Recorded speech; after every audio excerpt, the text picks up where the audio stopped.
Hello, my name is Aman Hireria. I'm the team leader and the main designer of all the assets that are present in the game and the environment of the game. I've created these assets using a free 3D modeling and a VFX software known as Blender. This is the basic UI and layout of Blender.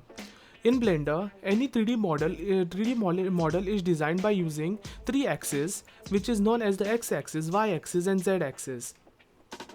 Any object can be moved freely in 3D space using these three axes. While designing any 3D model, there are two modes in Blender, which are known as the object mode and the edit mode. In edit mode, there are three options that are provided to the user, which are known as the vertex, edge, and the face. These three options allow the user to manipulate the different ways or shapes of the 3D object in order to get a desired shape that they want. This is one of the buildings that is present in the game. This is known as a warehouse, which is used to store the different vehicles in the game. Another thing in Blender is that there are something called as materials. Materials provide the different colors in the games. These materials can define how shiny an object is, or how glossy or how bumpy it is. As you can see here, as soon as I turn on the metallic to 1, it gives a metallic sheen on top of the 3D object. When I turn the roughness a little bit higher, it becomes rough and it becomes less opaque. But when I reduce the roughness, it becomes very glossy and shiny. Using these different options, I was able to achieve realism in the game. Thank you. That's all. This is how Blender looks in the beginning. So to begin, let us import our character into Blender. The character is in .fbx format. Once the character is imported, let us view it in rendered mode. So this is our character.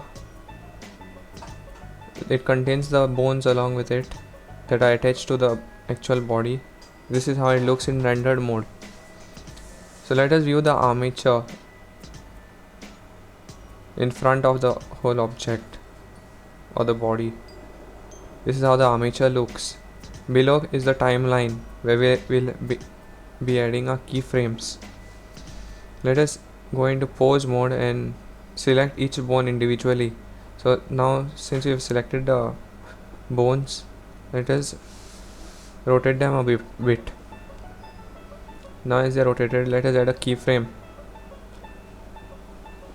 So now a keyframe has been added. Let us move 30 frames forward and change the position of the bones again.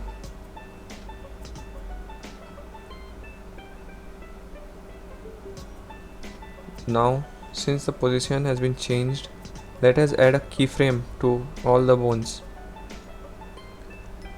So now let us move backwards on our timeline, and this is how the animation will look. Now let us look at it without the bones.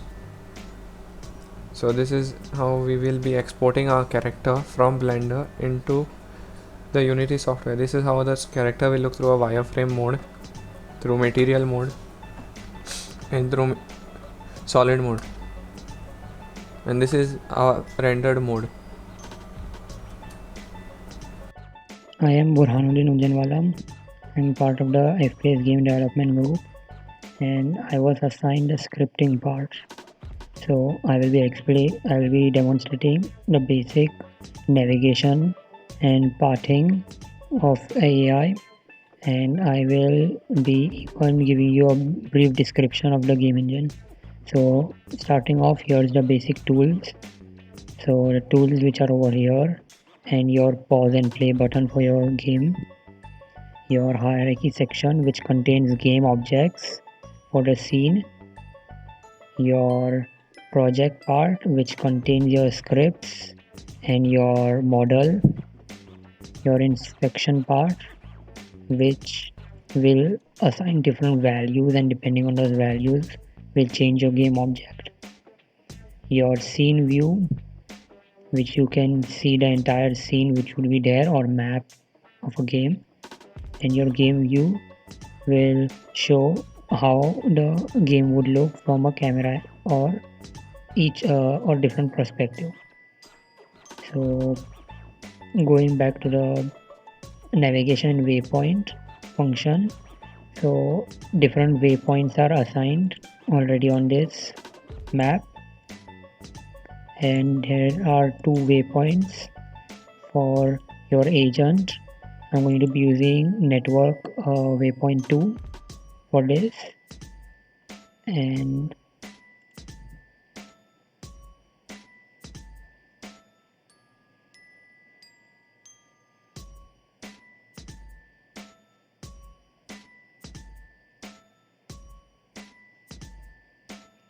as you can see, below is the camera which has been positioned up over this side, and your navigation waypoint starts with waypoint 2. So your agent proceeds to waypoint 2 and proceeds back to waypoint 1, and this being a looping feature or for use for patrolling, he will keep on moving between these two waypoints until some condition is met for him to stop. That's all. Hello, my name is Faizan Khan. I am the member of this project. The job which was assigned to me is scripting. Why scripting is used in game development? Scripting is used to add programming and behavior to your game object. The different type of script which have been used in this project are player movement script, player health script, player shooting script, player animation script, enemy health script, enemy attack script. Let's give the brief explanation of above listed script. First, player movement script. This was created in order to control the movement of a player. I have used the default key in moving a player. Second, player health script. This was created in order to give player health in a game. Third, player shooting script. This script was created in order to shoot enemy with a gun. Animation control script. This script was created in order to control animation in game. Enemy attack script. This script was created in order to attack player in the game. In this script we have used simple AI which will find the path to find the player. Enemy health script. This was created in order to give health to an enemy.